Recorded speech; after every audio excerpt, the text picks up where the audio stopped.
Il eut une famine dans le pays. Abraham emmena sa femme et descendit en Égypte.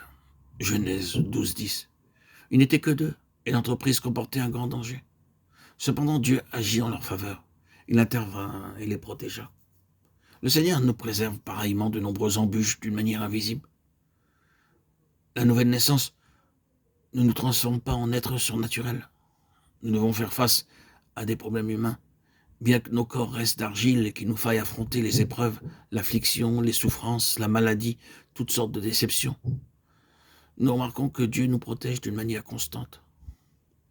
Aucune tentation ne vous est survenue qui n'ait été humaine. Et Dieu, qui est fidèle, ne permettra pas que vous soyez tentés au-delà de vos forces. Mais avec la tentation, il préparera aussi le moyen d'en sortir afin que vous puissiez la supporter. 1 Corinthiens 10:13.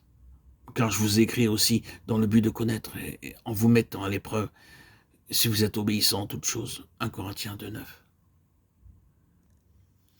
L'ange de l'Éternel campe autour de ceux qui le craignent et les arrache au danger. Psaume 34:8. À chaque fois que nous traversons de grands dangers, des tentations, des épreuves dues à la faiblesse humaine, nous avons besoin de nous souvenir que le Seigneur sait comment nous venir en aide. Parce qu'il eut peur, Abraham recourut au mensonge, ou plutôt à un demi-mensonge. Il dit de Sarah, c'est ma sœur, et d'une certaine manière, elle l'était réellement. Genèse 20:12. Bien souvent, lorsque nous nous trouvons au début d'un nouveau chemin, nous sommes remplis de crainte. Mais dans sa grâce et sa compassion, le Seigneur intervient pour nous réconforter. Il faut donc que nous lui restions fidèles, que nous placions notre confiance en lui, que nous lui obéissions.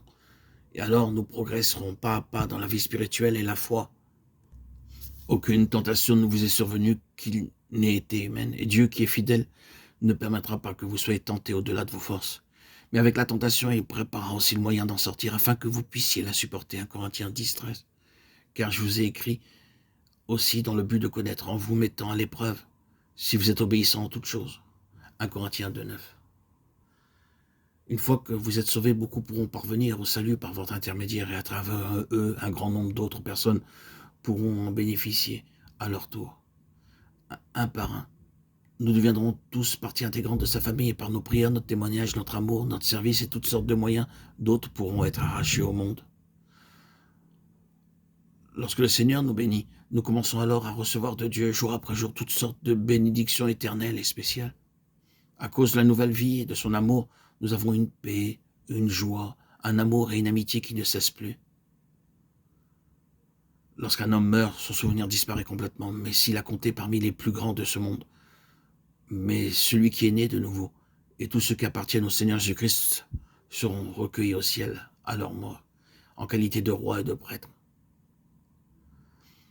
Par notre intermédiaire, d'autres sur terre seront réconfortés, fortifiés et encouragés à travers nous.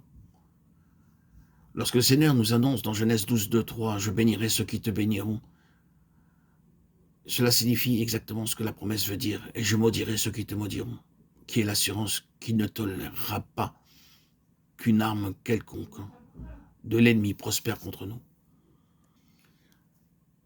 Dans cette promesse, l'Éternel a promis que toutes les familles de la terre seront bénies en toi. Et cette promesse montre que nous avons un message pour toutes les nations. Quel que soit l'endroit où le Seigneur nous mène, nous pouvons transmettre le même évangile, la même bonne nouvelle.